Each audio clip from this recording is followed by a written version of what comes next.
The psalm for today is Psalm 51, another very well known psalm, and the one that I did yesterday was just as well known. But the title today is When You Need Forgiveness. And Psalm 51 is a psalm that was written by David after King David's affair with Bathsheba. And actually, this story of his affair with Bathsheba is really only the beginning of the rest of the story. And it was a few minutes of pleasure which led to a pregnancy, which led to the scheming murder of Uriah, which led to the death of a newborn child, which led to incest, which led to murder and the seizure of power by another son. So just a crazy chain of events that starts right here. And so this psalm is after this happens and how then King David feels about it. There's this quote, and I believe that it's from Rabbi Zacharias that says this. It says, "Sin will take you farther than you want to go, keep you longer than you want to stay, and cost you more than you want to pay." I'm sure you've heard that before, but let's read the psalm. It starts like this: "Have mercy on me, O God, according to your unfailing love, according to your great compassion, blot out my transgressions." God doesn't only offer forgiveness based on the severity of our transgression, but based on the greatness of His unfailing love. We have a real hard time understanding this sometimes. We think that God could never forgive what I did. I mean, I went way too far. I'm so far gone. If people can't forgive me, I mean, surely God is not going to forgive. Actually, He's waiting there to hit me over the head with this cosmic hammer. But this is not the way that God sees it. His love and His grace are so much greater than our trespass. That it's so much greater that God sees all sin as equal. It would be like trying to see the brightness of the stars while at the same time trying to stare at the sun. We can't, in the face of the sun, in the face of this great light that is so much closer to us, it's impossible for us to see the stars. And this is the same way that God sees our sin. There are only really two categories that God recognizes when He looks at our sins. There's sin that is nailed to the cross of Jesus, and then there's sin that is hidden in the darkness of our own hearts. So, which one is it for you?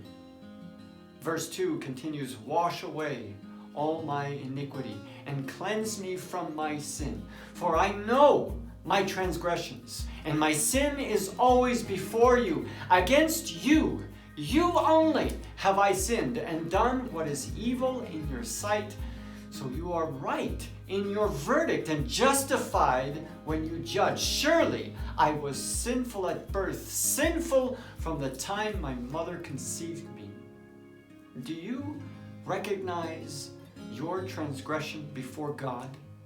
It's the first step to finding forgiveness.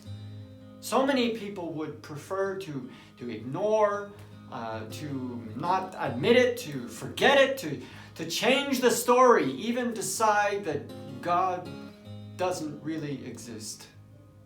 Dietrich Bonhoeffer once said that doing this, trying to avoid our sin or to not admit it or to forget about it, is like boarding the wrong train and using or running across the corridor inside the train cars in the other direction. You get on a train that's going one direction and you're going down the corridors inside the train trying to, go the other way.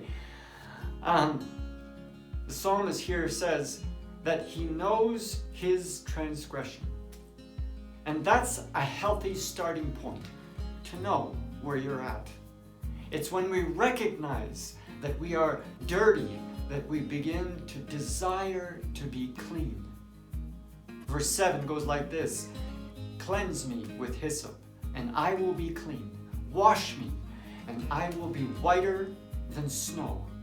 Don't underestimate the cleansing ability of the sacrifice of Jesus for you today. No matter what you've done, where you've come from, when we come to Him, when we come to God and humbly recognize that we have fallen short of His standards for our lives, He is faithful. He is just. He is compassionate, and His compassionate is great. His love is unfailing, and He will blot out our transgression. He will blot out my sin. And that's not the only thing that God does. If we continue reading, we see verses like this: "Restore to me the joy of your salvation, and grant me a willing spirit to sustain me. Open my lips, Lord, and my mouth will declare your praise. You do not delight in sacrifice, or I would bring it. You do not take pleasure in burnt offerings." You can be forgiven today, and you can declare His praises because of His forgiveness in your life today. Take a moment to reread this psalm.